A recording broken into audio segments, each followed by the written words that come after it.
नमस्कार शेतकरी मित्रांनो. नमस्कार नमस्कार. आज आपण आलेलो आहे ॲग्रोरोबोद्वारे जो एक प्लॉट डेव्हलप केलेला आहे नागपूरजवळ. या प्लॉटवर आणि प्लॉटला भेट देण्यासाठी आलेले आहे मित्र पठाण सर, रोशन सर आणि त्यांचे मित्र ईश्वर भाऊ.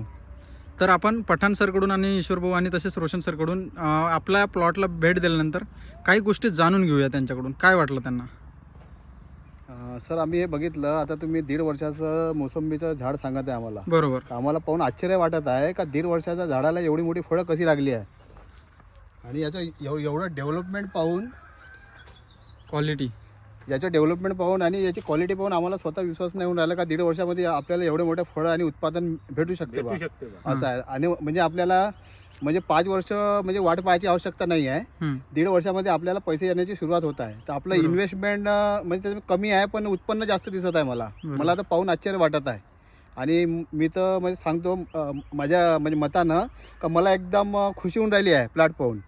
असं वाटून राहिलं की माझ्याकडे 19 एकर आहे तर पूर्ण असं झालं फळच लावून घ्या, फळबाग लावून घ्या, मोसंबी आणि आंबे जे बी आहे. आता ते दुसरा प्लॉट पाहू आम्ही.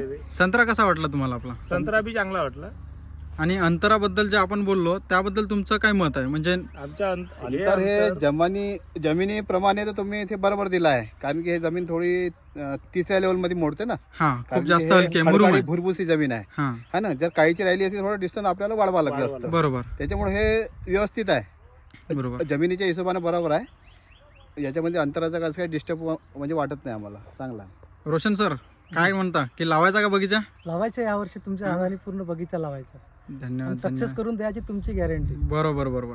शेतकरी मित्रांनो, असेच म्हणजे जे काही आपल्याकडून बगीचे लागवड झालेले आहे, संत्रा मोसंबी असेल किंवा सीताफळ असेल, ड्रॅगन फ्रूट असेल, आंबा असेल, तर जे जीवाणूजन्य शेती आपण करतो म्हणजे जास्तीत जास्त जीवाणूचा प्रयोग आपण शेतीमध्ये करतो, त्याचं हे एक यशस्वी मॉडेल आज आपले पठाण सर तसेच ईश्वर सर आणि रोशन सरांनी पाहून ते एक आश्चर्यचकित झाले. तर शेतकरी मित्रांनो, माझं हेच एक सर्व शेतकऱ्यांना मी म्हणणं आहे की जीवाणूची शेती करणं आवश्यक आहे.